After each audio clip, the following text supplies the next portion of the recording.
नमस्कार, आप देख रहे हैं प्रदेश का सबसे खास डिबेट शो महाबहस। आपके साथ मैं दीपिका सिंह। अखिलेश यादव की तो मानो मन की मुराद पूरी हो गई। जिस गठबंधन के लिए उन्होंने रात दिन एक कर दिया, आज उस गठबंधन पर मुलायम सिंह यादव की भी मुहर लग गई। मैनपुरी के मंच पर एक साथ आकर मायावती और मुलायम सिंह ने संदेश दे दिया कि अब हम साथ साथ हैं।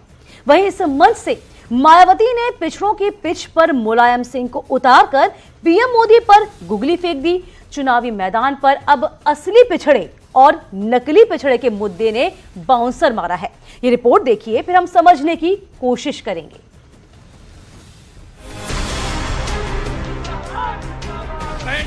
मायावती जी जिंदाबाद, बसपा सपा आई है, गठबंधन है, दिल से दल का ये बंधन है, गठबंधन है, गठबंधन है।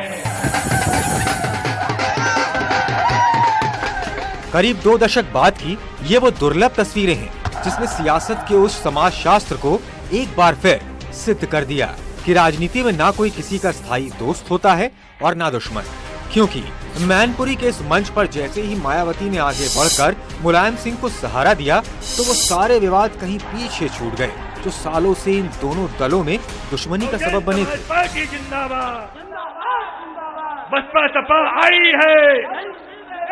इससे ज्यादा ऐतिहासिक दिन कोई नहीं हो सकता जहां पर इतना बड़ा जन समूह हो और नेताजी के लिए ये फैसला लिया जा रहा हो।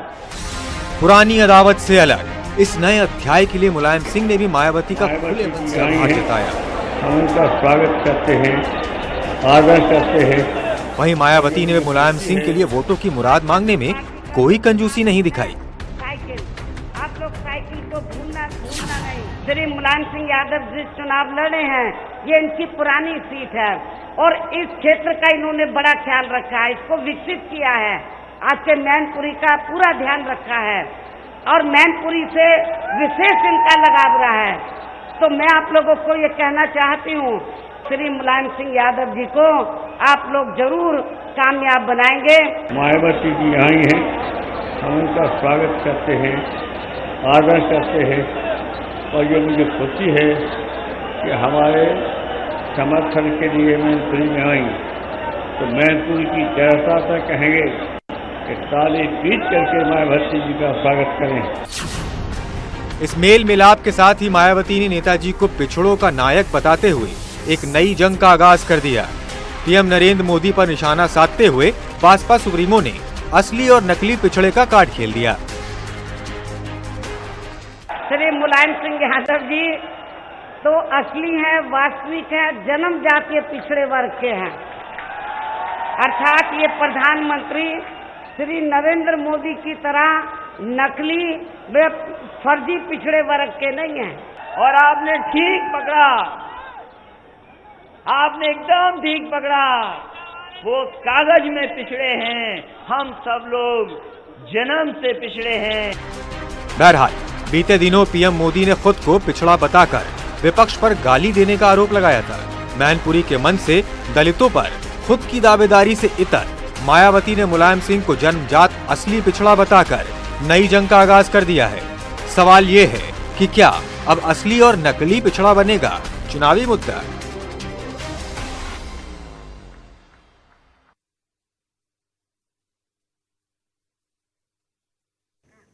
चलिए, महाबहस में एक सवाल आप लोगों के लिए भी होता है और आपकी राय का हम इंतजार करते हैं। तो जान लेते हैं आज का सवाल क्या है। आज का सवाल कि क्या अब असली पिछड़े बनाम नकली पिछड़े की जंग बनेगी चुनावी मुद्दा? आज का सवाल आपकी टीवी स्क्रीन पर, क्या अब असली पिछड़े बनाम नकली पिछड़े की जंग बनेगी चुनावी मुद्दा? आप @महाबहस पर ट्वीट करिए, अपनी राय हम तक पहुंचाइए।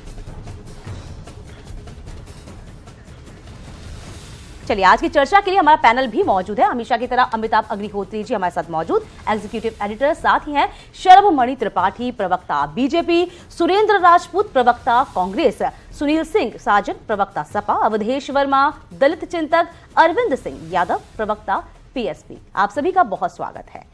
अमिताभ जी, राजनीति जितने रंग दिखाए उतने कम है। मैनपुरी की आज ऐतिहासिक तस्वीर हमने देखी, मेल मिलाप की तस्वीर देखी।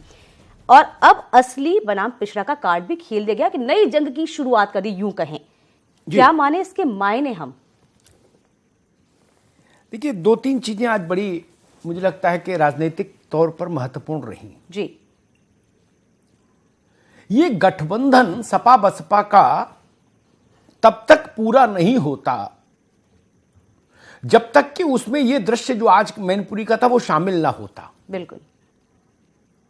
अखिलेश जी और मायावती जी के गठबंधन में एक कमी खटक रही थी। वो कमी थी मुलायम सिंह यादव जी की स्वीकृति की, मंजूरी की। कम से कम समाजवादी पार्टी का एक वर्ग था जिसमें यह कानाफूसी थी कि शायद नेताजी खुश नहीं हैं। आज इस मामले में जरूर अखिलेश जी कामयाब रहे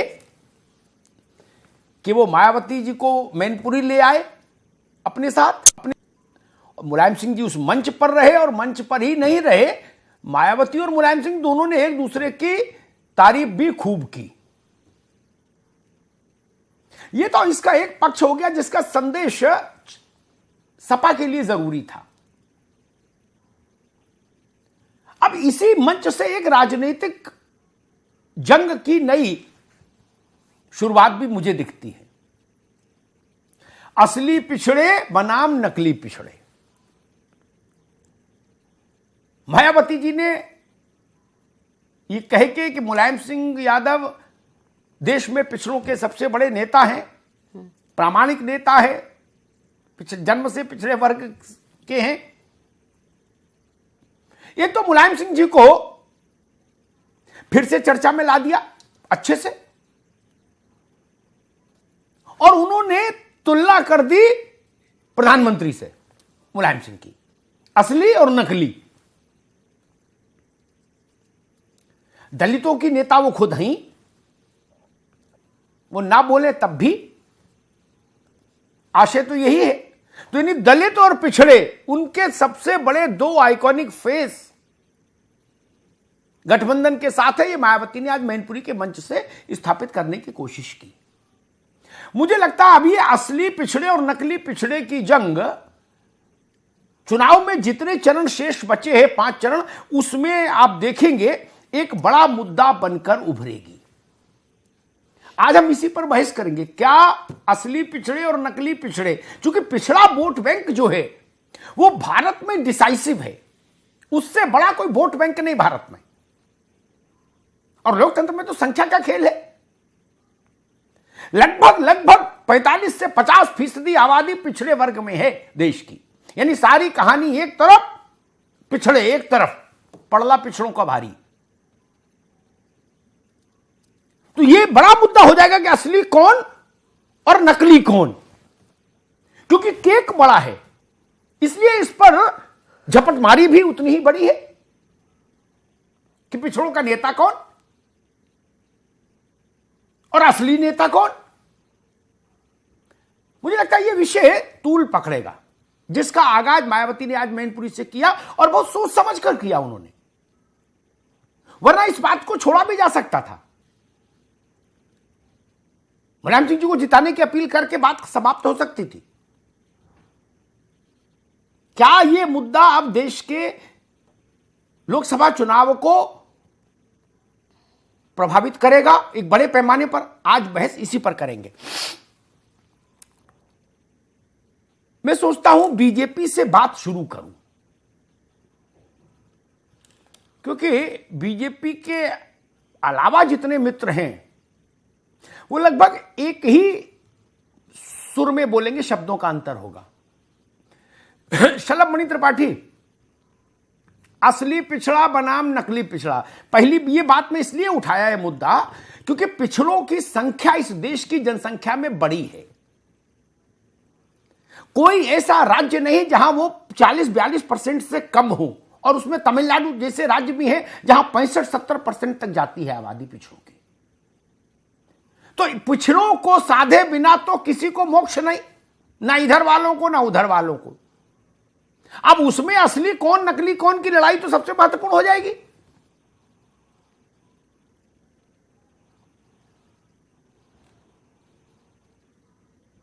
नज़र थी। और हम लोग तो बहुत ज़्यादा इस पे नहीं बोलेंगे क्योंकि निश्चित तौर पे किसी को भी किसी से भी गठबंधन करने का अधिकार है, लेकिन सुबह से आप सबने जो रिपोर्ट दिखाई, आप सबकी जो दिलचस्पी थी, बहुत समय तक तो ये लोग कहते रहे कि 4 कुर्सियां लगी हैं, कौन आएगा कौन नहीं आएगा, 3 कुर्सियां हुई। तो मुझे लगता है कि एक बात तो आज साबित हुई कि मोदी हैं तो मुमकिन है। आप सबकी रिपोर्ट के मुताबिक, मीडिया की कवरेज के मुताबिक, और जो लोगों की उत्सुकता थी कि 25 सालों तक एक दूसरे को जिस तरह गाली देते रहे, गेस्ट हाउस कांड में मायावती जी के साथ जो कुछ हुआ और गेस्ट हाउस कांड का जो इम्पैक्ट हुआ गांव-गांव तक, दलितों को जिस तरह पीटा गया, समाजवादी पार्टी के लोगों ने बाबा साहब को अपमानित किया, बाबा साहब की मूर्तियां खंडित की, दलितों के मकानों पर कब्जा किया। और ये भी आप जानते हैं कि जब सरकारें बदली, समाजवादी पार्टी की सरकार में क्या हुआ, जितने दलित अफसर थे चुन चुन कर उनको तड़ी पार करते थे, एक तरह से ऐसी जगह भेजते थे जहां पर उनके लिए कोई काम करने की जगह ना हो। तो निश्चित तौर पर चलिए, मैं तो शुभकामनाएं दूंगा और ये कहूंगा कि मोदी हैं तो मुमकिन है। दूसरा विषय आपने उठाया कि नकली और असली, तो निश्चित तौर पे आज नकली बुआ और नकली भतीजे की इस रिश्तेदारी को आज पूरे देश ने देखा है कि जो 25 साल तक होता है, आज नकली बुआ और नकली भतीजे ने क्या किया वहां पर। नकली पिछड़ा कौन, मसला ये मायावती ने खड़ा किया। बिल्कुल उसी पे आ रहा, बुआ भतीजा ने उसी पे आ रहा हूं, असली और नकली के इस खेल में। हाँ, तो इसीलिए कह रहा हूं कि नकली बुआ और नकली भतीजे की इस जोड़ी ने जो मुद्दा छेड़ा है, तो देश की जनता पूछ रही है कि बिल्कुल ठीक है, पिछड़ों को आगे आना चाहिए, उनको उनका अधिकार मिलना चाहिए, ये तो सब चाहते हैं, लेकिन पिछड़ों का अधिकार देने का अर्थ क्या है कि मुलायम सिंह यादव जी, शिवपाल यादव जी, अखिलेश यादव जी, रामगोपाल यादव जी, अक्षय यादव जी, तेजू यादव जी, धर्मेंद्र यादव जी, डिम्पल यादव जी, उधर चले जाइए, लालू प्रसाद यादव जी, राबड़ी यादव जी, मीसा यादव जी, तेज प्रताप यादव जी, तेजस्वी यादव जी, साधु यादव जी, सुभाष यादव जी। तो पिछड़ों को अधिकार देने का अर्थ यह है, आपने मुझे रोक दिया वरना और भी बहुत सारे नाम थे, पिछड़ों को अधिकार देने का मतलब है इनका मतलब परिवार को अधिकार देना। और देश की जनता तो ये पूछना चाहती है कि पिछड़ा वो है कि जिसके पिताजी ने चाय बेची, या पिछड़ा वो है कि जिसके पिताजी रक्षा मंत्री या मुख्यमंत्री रहे, पिछड़ा वो है जिसने गांव में प्राइमरी स्कूल से लेकर देश में पढ़ाई की, या पिछड़ा वो है जो अखिलेश जी की तरह ऑस्ट्रेलिया पढ़ के आया। और पिछड़े का मतलब यह है कि मुलायम सिंह जी की पूरी राजनीतिक विरासत आज अखिलेश जी के हाथों में है, तो बहन जी अपनी पूरी राजनीतिक विरासत आकाश जी के हाथों में देने जा रही हैं। कोई दलित नहीं मिलता है, कोई गरीब नहीं मिलता है, कोई पिछड़ा नहीं मिलता। मैं तो दावे के साथ कहता हूं, अभी ये लोग गालियां देंगे हमको कि मोदी जी के बाद राजनीतिक विरासत किसको मिलेगी, आप बता दीजिए, पैनल छोड़ के चला जाऊंगा। पिछड़ों को अधिकार देने का अर्थ यह होता है कि जो गरीब हैं, जो दलित हैं, पिछड़े हैं, किसी को उठाइए, राम सकल राजभर जैसे व्यक्ति को उठाइए, जो खेत में काम कर रहे थे उनको राज्यसभा भेजिए। ठीक है शलभ मणि, ठीक है, आपने अपनी बात अच्छी से रखी। एक बात कह के मैं बहस में जाऊंगा सुनील साजन के पास। मोदी है तो मुमकिन है, नारा अच्छा है, लेकिन यह गठबंधन के संदर्भ में लागू भारत में नहीं होता। मोदी जी जब राष्ट्रीय पटल पर नहीं थे, मैं उस समय के तमाम ऐसे गठबंधन बता सकता हूं जो बड़े विचित्र थे, बड़े सचित्र थे, बड़े विडंबनापूर्ण थे, बड़े चौंकाने वाले थे। जिसने सुना उसने कहा अरे राम राम राम, ये भी हो गया। हुए हैं ऐसे गठबंधन। गठबंधन का मतलब ही होता है, जयललिता के एक वोट से सरकार गई वाजपेयी जी की, बाद में जयललिता साथ रही। एक दफे करुणानिधि रहे, दूसरी दफे जयललिता ऑप्शन हो गई। पीडीपी एक उदाहरण है, और सब पार्टियों ने किया। सुरेंद्र भाई की पार्टी ने कहा कि राजीव गांधी की हत्या में डीएमके के लोगों का हाथ है, जैन आयोग की रिपोर्ट, चचा केसरी, मुझे वो दृश्य याद है। केसरी जी हमको झूठ भी बोल दिए रात में, बोले ना ना कुछ नहीं, कोई समर्थन वापस नहीं हो रहा। अगले दिन सुबह समर्थन वापस हो गया। केसरी जी की शैली थी, बोले ना जी राजीव गांधी का अपमान नहीं सहेगा हिंदुस्तान। बाद में उसी डीएमके के साथ शॉल उड़ाने का कार्यक्रम हुआ। तो ये तो राजनीति है, इसमें हमेशा सब कुछ मुमकिन है, इसी का नाम राजनीति है मेरे ख्याल से। सुनील साजन, शलभ मणि ने कुछ सवाल उठाए और उन्होंने कहा कि भाई मायावती जी ने कहा पिछड़ा असली कौन और नकली कौन, ये उन्होंने बताया। इन्होंने कहा पिछड़ा असली कौन और नकली कौन, इन्होंने एक अलग परिभाषा दी। क्या अब आने वाले चुनाव में जो 5 चरण के चुनाव बाकी हैं, क्या उसमें यह मुद्दा एक बड़ा चुनावी मुद्दा होगा? और कम से कम आप लोग इस बात की कोशिश करेंगे कि हां ये एक बड़ा मुद्दा हो। देखिए अमिताभ जी, मुद्दा तो जरूर होगा, और क्योंकि ये असली बनाम नकली का मामला है। और जहां तक गठबंधन का सवाल है, तो हम तो आपके चैनल के माध्यम से माननीय अखिलेश यादव जी को धन्यवाद देंगे। जो गठबंधन की शुरुआत नेताजी ने और मानवर काशीराम जी ने की थी, और ये इसलिए नहीं कि मोदी है तो मुमकिन है। अरे ये गठबंधन इसलिए हुआ क्योंकि मोदी जी ने पिछड़े दलितों का हक छीनने की कोशिश की। दलितों पर उत्पीड़न हुआ, पिछड़ों पर उत्पीड़न हुआ। आपने कौन सा काम किया दलितों और पिछड़ों पर? केवल मार्कशीट पर लिखा लेना हम पिछड़ी जाति से हैं, इसका मतलब अमिताभ जी वही है जो आपने कहा, इस देश में 45% पिछड़े हैं। तो भारतीय जनता पार्टी आंकड़ों में राजनीति करती है। ये किसी को भी पिछड़ा बना देंगे, किसी को भी दलित बना देंगे। कोई इनके यहां ग्रेजुएट हो जाता है, अगले चुनाव आते आते फिर वो इंटर हो जाता है। ये पूरी भारतीय जनता पार्टी कागज पे फर्जी है और कागज पे असली है। ये असलियत में कहीं कुछ नहीं है, ये फर्जीवाड़ा इनके नेचर में है। हां, एक जरूर बात है कि जो लोग इसी गठबंधन को, जिन लोगों ने नाम दिया था सांप और छछूंदर, तो जो आज तस्वीर आपके चैनल में या देश भर की मीडिया के चैनल में दिखाई गई, नेताजी, मायावती जी, माननीय अखिलेश जी, सतीश चंद्र मिश्रा जी, तो जो लोग सांप और छछूंदर का गठबंधन कहते थे, आज ये तस्वीर देख के उनके सीने पर सांप जरूर लोटा होगा। उन्होंने सोचा होगा अब इन पिछड़े और दलितों को कैसे प्रताड़ित किया जाएगा, इनका अपमान कैसे किया जाएगा, इनको कैसे दबा के रखा जाएगा। और लोकतंत्र में जिसकी संख्या भारी है उसको आप रोक नहीं सकते हैं। हां, आप कोशिश कर सकते हैं नकली ओबीसी बनने का, नकली एससी बनने का, लेकिन जो असली होता है वो असली होता है, जो नकली होता है वो नकली होता है। अब इनके सामने ये जरूर चुनौती है कि यही गठबंधन जब नेताजी मानवर काशीराम जी मिले थे तो भारतीय जनता पार्टी साफ हो गई थी, उत्तर प्रदेश से चली गई थी, और यह गठबंधन देश से मोदी जी को हटाएगा। ये गठबंधन की ताकत मुझे लगता है कि भारतीय जनता पार्टी भी जानती है और देश महसूस भी कर रहा है।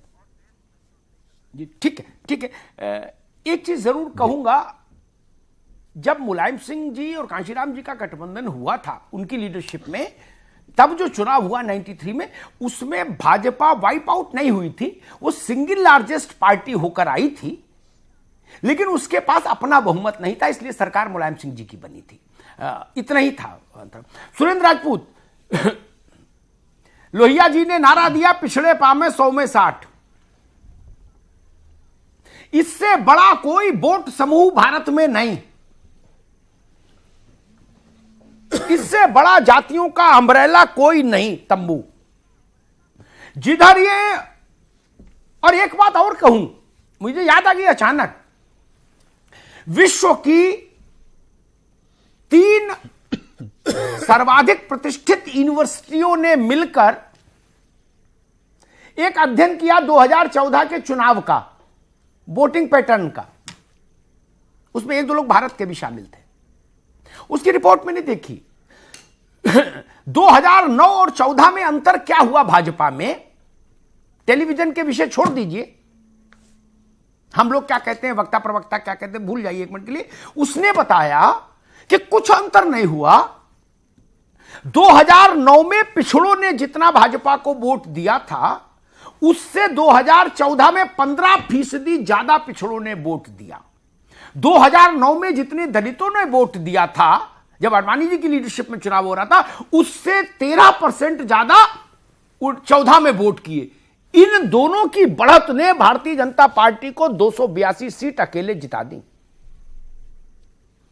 ये बात मैंने यहां इसलिए कोट की ताकि ये समझ आए कि पिछड़ों का जरा सा रुझान पूरी की पूरी राजनीति बदल देता है देश की। सुरेंद्र राजपूत, अब तो ये लड़ाई मुझे लग रहा है कि थोड़ी गंभीर हो गई। असली पिछड़ा कौन, नकली पिछड़ा कौन? अमिताभ जी, एक तो आज जो मैनपुरी का मैं वो देख रहा था, वहां पर मुझे एक कमी बहुत खल रही थी कि काश आज अमिताभ जी भी वहां पर होते तो बहुत अच्छा लगता। कम से कम वहां से जो चीजें आती, आपकी ग्राउंड रिपोर्टिंग आती, तो शायद और भी मजा आता। सच्चाई यह है कि जिस तरीके की जाति अपने आप में एक सच है, आज जो अपने आप में एक, चाहे वो दलितों की एक बड़ी नेता है मायावती जी और पिछड़ों के बड़े नेता मुलायम सिंह जी, इसको तो कोई टाल ही नहीं सकता, कह भी नहीं सकता। हम जाति अपने आप में देश में सच है, ये भी अपने आप में सच है, और ये भी अपने आप में सच है कि कांग्रेस जातियों की या धर्म की राजनीति नहीं करती है। तो हमारा बड़ा विषय बहुत स्पष्ट रूप से जो आपने एकेडमिक विषय रखा वो अपने आप में बड़ा महत्वपूर्ण था। एकेडमिक विषय में जो 2014 में आपने आंकड़े दिए, मैं पूरी तरीके से सहमत हूं और मैं उन्हीं आंकड़ों पर बात कर रहा हूं कि 2014 में जिस आशा अपेक्षा के साथ में, जिस आकांक्षा के साथ में 15% पिछड़ों ने और 13% दलितों ने एडिशनल वोट किया था भारतीय जनता पार्टी को, उन्हीं की आकांक्षा और अपेक्षाओं पर तुषारापात करने का काम विधिवत रूप से नरेंद्र मोदी जी की सरकार ने किया। कैसे? सबसे पहले आपने कहा कि साहब हम तो आरक्षण के ही पक्ष के विरोधी हैं, जो इन्होंने बिहार में आदरणीय मोहन जी भागवत ने भाषण दिया। उस दिन के बाद अगर आप देखेंगे तो दलितों की पिटाई, पिछड़ों की पिटाई, चाहे वो भारत बंद में लेकर के लगभग 10,000 लड़कों के ऊपर, दलित लड़कों के ऊपर मुकदमे हों, इस तरीके से पूरे देश में एक फियर साइकोसिस जिसको आप कह सकते हैं, दलितों के लिए भी, पिछड़ों के लिए भी, अल्पसंख्यकों के लिए भी, ऊना में जिस तरीके से मारा गया, रोहित वेमुला का केस हुआ, इन सारी चीजों ने एक चीज को, दलितों को, पिछड़ों को, अल्पसंख्यकों को यह सोचने पर मजबूर कर दिया कि क्या हम लोग इन लोगों के साथ गलत गए थे। और आज मुझे ऐसा लगता है कि कहीं ना कहीं उसका ही प्रतिफल है। आप इस चीज को देखिए कि पिछले चुनाव के जो मुद्दे थे, बात उस पर करनी चाहिए थी कि हमें 15 लाख रुपए मिले या नहीं मिले, बात यह करनी चाहिए थी 10 करोड़ रोजगार मिले या 5 करोड़ रोजगार एडिशनल छीन लिए आपने, बात इस पर करनी चाहिए थी कि युवा आज की डेट में किसानों का 5 किलो एनपीए का और यूरिया का आपने खाद का कट्टा कम कर दिया, बात इस पर करनी चाहिए थी कि 300 रुपए का गैस सिलेंडर आपने 1000 रुपए में कर दिया, बात इन सारी चीजों पर करनी चाहिए थी। लेकिन नरेंद्र मोदी जी जब बात करते हैं तो झूठ बोलते हैं, छल करते हैं, प्रपंच करते हैं और साथ में कहते हैं कि साहब मैं पिछड़ा हूं इसलिए गाली दी जा रही। 22 साल से आप मुख्यमंत्री थे, आप 5 साल से प्रधानमंत्री हैं, आपको खुद नहीं मालूम आप आखिरी बार बस में कब चढ़े हैं, आप हवाई जहाज पे यात्रा करते हैं, आपको खुद नहीं मालूम कि कब आपने चाय बेची थी, आपको खुद नहीं मालूम कब आपने क्या किया था। लेकिन आज भी जब चुनाव आता है तो दो चीजें जरूर आती हैं, वो अपनी माताजी के बारे में और अपनी चाय के बारे में। इन सारी बातों से इतर चुनाव अगर नरेंद्र मोदी जी लड़ते तो शायद इस तरीके की बातें भी नहीं होती।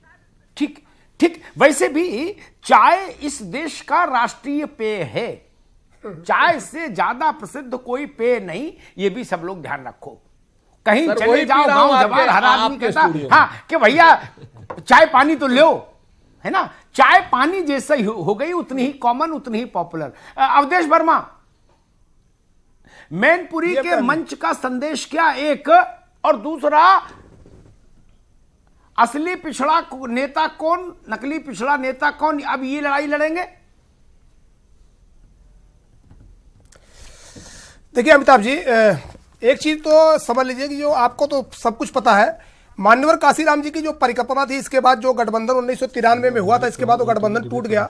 आपने देखा होगा कई बार आपने कहा था कि हरकिशन सिंह सुरजीत आज नहीं है, हम लोग के इतने बड़े कामरेड नेता थे, उनकी यही इच्छा थी कि ये दोनों संगठन हमेशा साथ रहे, सपा और बसपा। और आज मान्यवर काशीराम जी की एक बार फिर वो जो उनकी उस समय गठबंधन जो टूट गया था किसी भी कारणों से, आज वो जब बना तो निश्चित तौर पर मान्यवर काशीराम जी की आत्मा को बहुत खुशी मिली होगी कि दोनों एक साथ फिर आए। और एक सबसे बड़ी चीज आपने देखा होगा, जब मैं आपकी आज दोपहर में संपादकीय सुन रहा था, आपने बहुत बड़ी बात कही, गठबंधन के नेताओं में जो एक आप मान लीजिए कि जो बैकवर्ड के हमारे जो नेता थे, जो हमारे माननीय मुलायम सिंह यादव जी, जब आज वो खुल के आए तो उससे जो 50 साल की उम्र के ऊपर जो लोगों के मन में एक बात यह थी कि गठबंधन स्वीकार कर रहे हैं माननीय मुलायम सिंह यादव जी की नहीं कर रहे हैं, उनका मन का भी भ्रम टूट गया। और निश्चित तौर पर अब वो पूरी तरीके से एक उत्साह के साथ सभी लोग ये मान लिए कि नेताजी का पूरी तरीके से गठबंधन के प्रति उनका पूरा उत्साह है और वो पूरी तरीके से मान रहे हैं। अब बात आई असली और नकली की। देखिए एक चीज समझिए अमिताभ जी, ये तो बात सत्य है कि 1994 के पहले नरेंद्र मोदी जी बैकवर्ड के लीडर नहीं थे, वो सामान्य कैटेगरी में थे।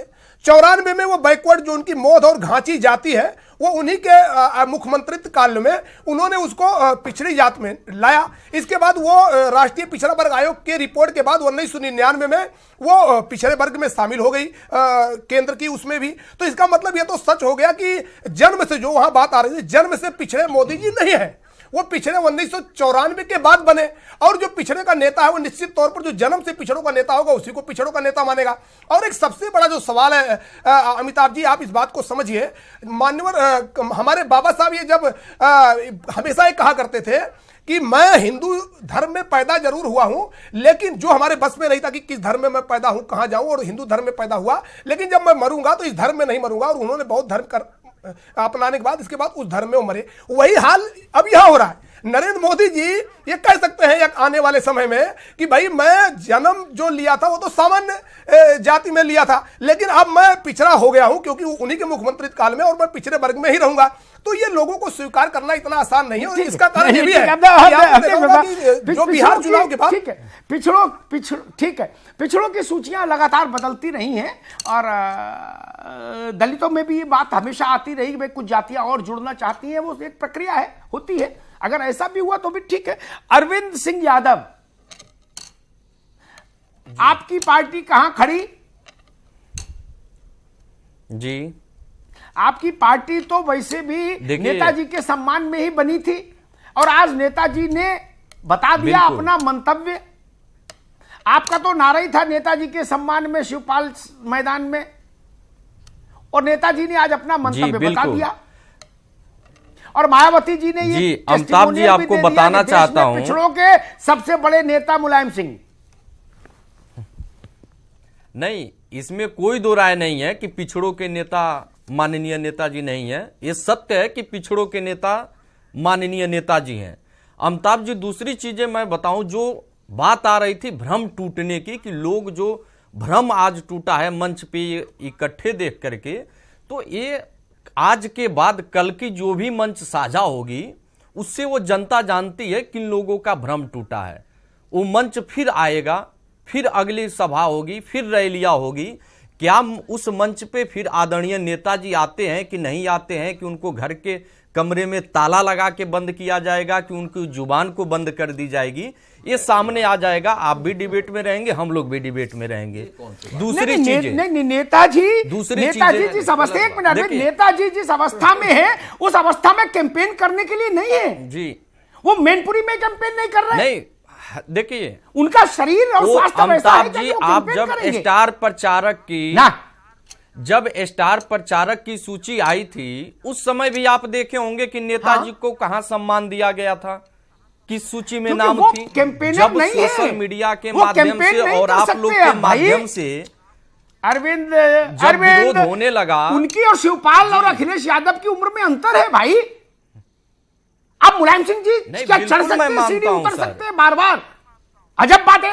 आज आपने देखा नहीं उनको मैं मंच बिल्कुल पर? इस बात को मानता हूं, और हर आदमी के साथ ये अवस्था आती है। प्रचारक की सूची से भी जिक्र की जा सकती है कि सपा के लोगों ने कितना उनको सम्मान दिया है, इसमें दो राय नहीं है।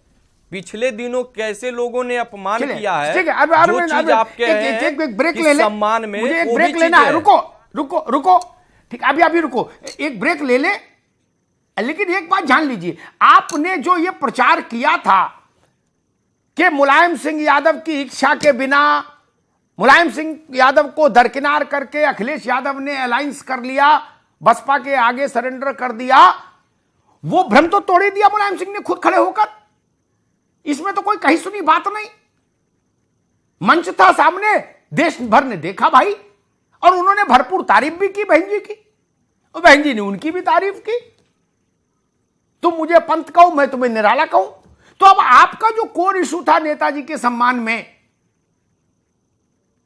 प्रसपा मैदान में, तो आज मैनपुरी के मंच से मायावती ने एक संदेश दे दिया, जहां तारीफें की हैं, कसीदे पढ़े मुलायम सिंह यादव के लिए, और साफ ही साफ ये कह दिया कि पिछड़ों के नेता हैं। भाई एक मैसेज अमिताभ जी कहीं ना कहीं पीएसपीएल के लिए भी, कि आप इस भ्रांति में मत रहिए कि नेताजी आपके साथ हैं। नहीं, देखिए, अब मैं उस बहस में फिर दोबारा नहीं जाना चाहता शिवपाल जी की पार्टी के, लेकिन मायावती जी ने एक जो वाक्य कहा वो बहुत महत्वपूर्ण है, और मेरे ख्याल से वो अरविंद की पार्टी को समझना चाहिए। और ये उन्होंने बोला भी शायद उन्हीं के लिए। उन्होंने एक शब्द इस्तेमाल किया कि मुलायम सिंह जी की विरासत के इकलौते वारिस अखिलेश यादव, यानी कोई हिस्सेदारी बंटवारा नहीं। ये घर के लिए मैसेज था, बाकी तो कोई शलभ मणि की पार्टी तो दावा कर नहीं रही, न सुरेंद्र राजपूत की पार्टी दावा कर रही है, तो ये मैसेज वहीं के लिए था। खैर, एक दूसरी खबर मेरे जहन में आती है मैनपुरी से थोड़ा सा हटकर। लेकिन मुझे लगता है वो भी एक बड़ी खबर है आज, अगर कम भी बड़ी खबर है, लेकिन अगर वो बात सच निकली तो कल वो देश की सबसे बड़ी खबर हो जाएगी। सुरेंद्र राजपूत, फिर चर्चा आई है और आपके एमएलसी अमेठी क्षेत्र के नेता दीपक सिंह ने कहा कि प्रियंका गांधी वाराणसी से चुनाव लड़ेंगी, तय जान लीजिए। मुझसे खुद कहा उन्होंने बातचीत में। यहां ये शिगुफा है, ये सच्चाई है? देखिए अमिताभ जी, आप जैसे ख्याति लब्ध पत्रकार से कहा, दीपक सिंह जी खुद एमएलसी हैं और वो अमेठी से हैं, तो निश्चित तौर पर आप दोनों के बीच में आने वाला मैं कौन खामखा।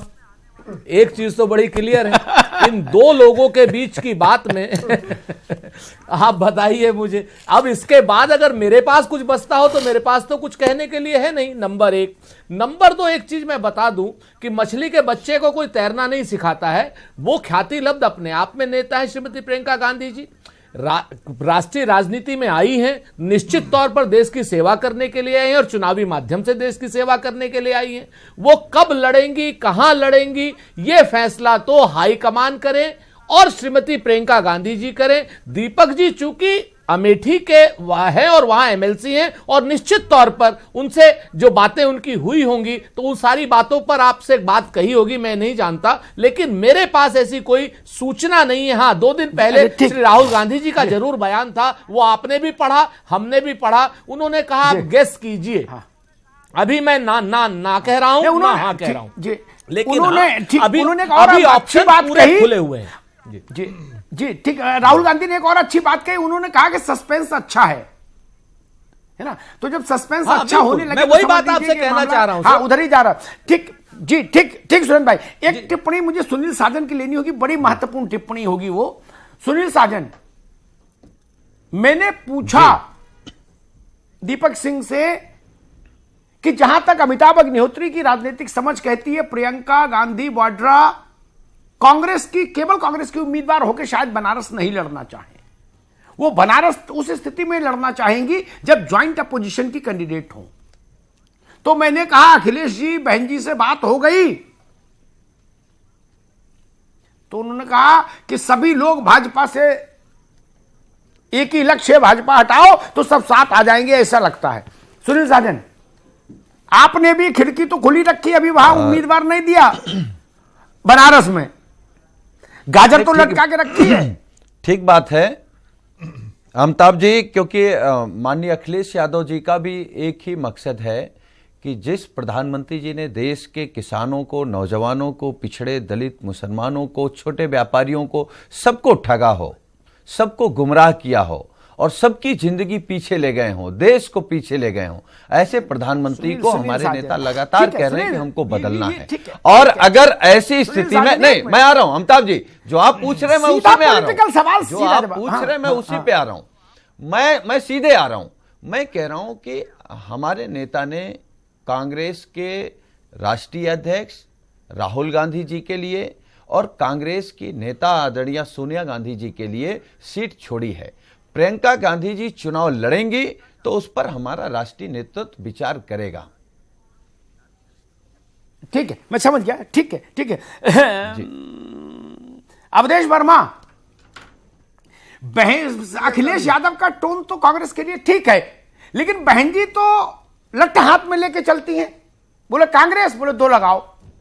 और कल बदायूं में कुछ राहुल जी ने भी सदवचन उचारे, उन्होंने कहा कि सपा बसपा भाजपा सबने नरक कर दिया उत्तर प्रदेश।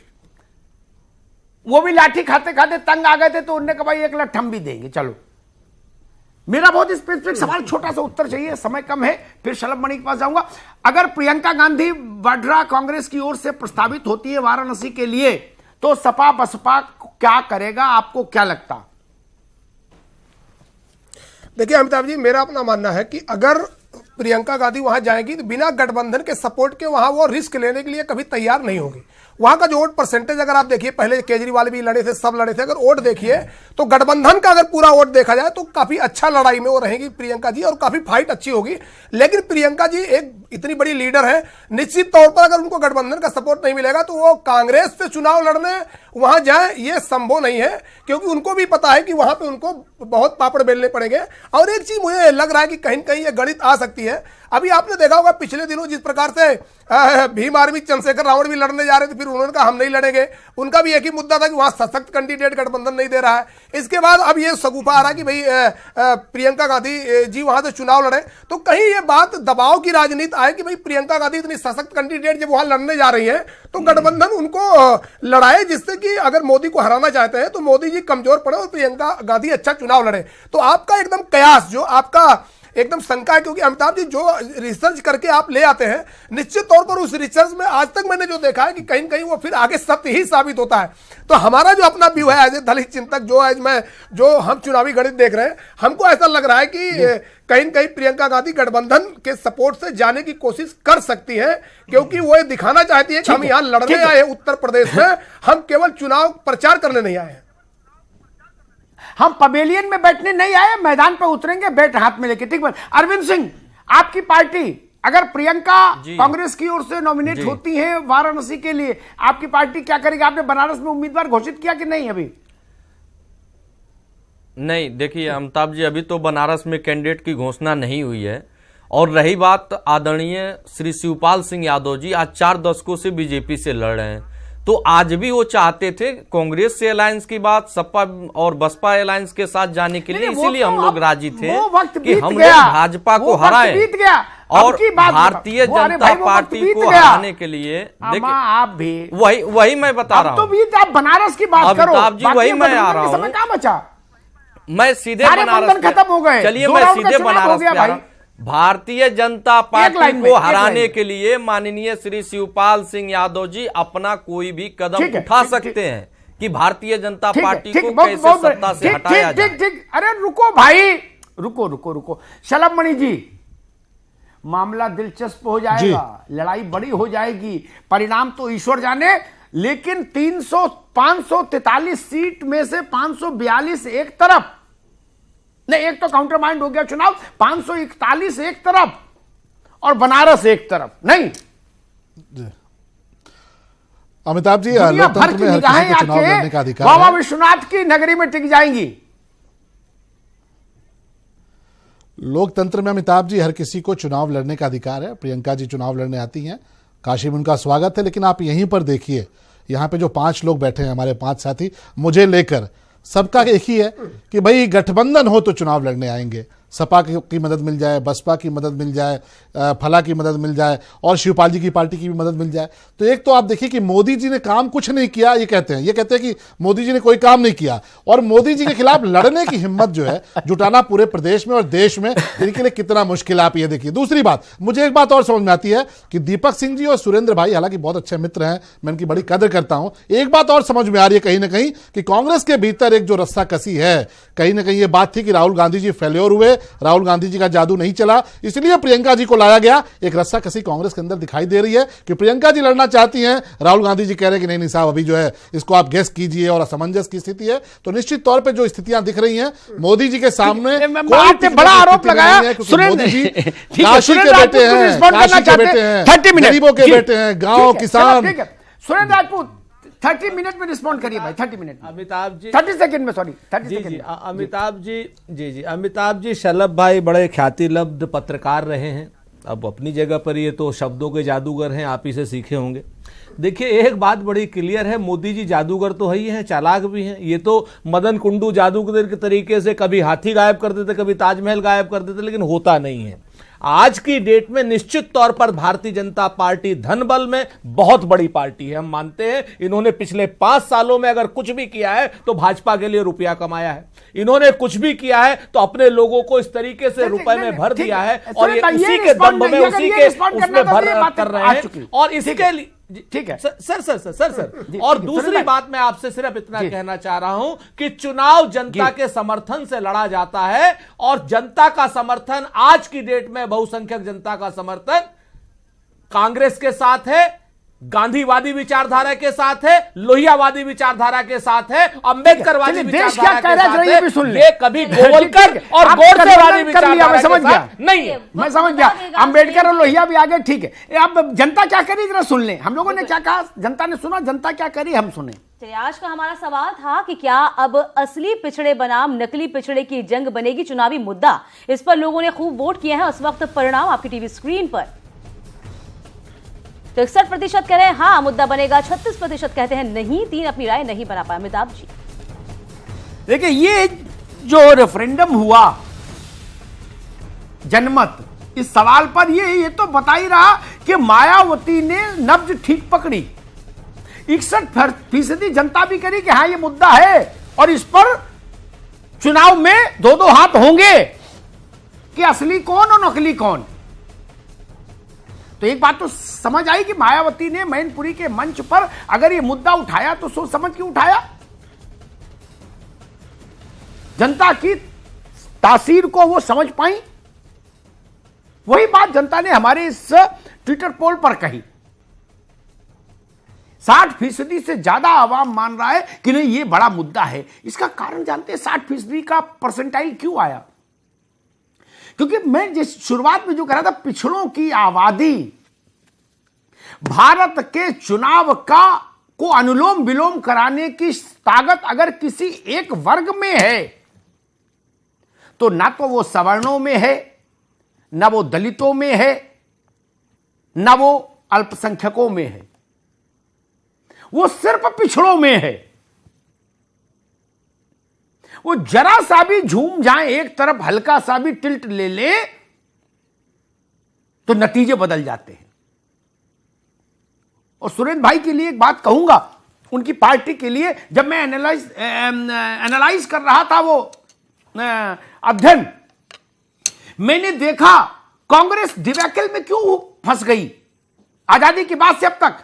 तो मुझे पता लगा ये जो 2 पॉइंट थे, shifting of OBC and Dalit towards BJP, इसने कांग्रेस को रसातल में पहुंचा दिया, ऑल टाइम लो 44 पर। आबादी के घनत्व का यह खेल होता है, इसलिए यह मुद्दा बड़ा है। और भारतीय जनता पार्टी में मोदी जी ने भी इसीलिए इस मुद्दे को प्रमुखता से उठाया। वो भी जानते हैं कि पिछड़ों की ताकत, और मायावती भी जानती है कि पिछड़ों की ताकत क्या है। इसीलिए यह मुद्दा देश भर में गूंजेगा आने वाले समय में। लेकिन जनता किसको असली मानेगी, ये 23 तारीख को पता लगेगा, 23 मई को। धन्यवाद। चलिए, आप सभी का बहुत शुक्रिया महाबहस का हिस्सा बनने के लिए। वक्त छोटे से ब्रेक का, ब्रेक के बाद भी खबरों का सिलसिला लगातार जारी रहेगा।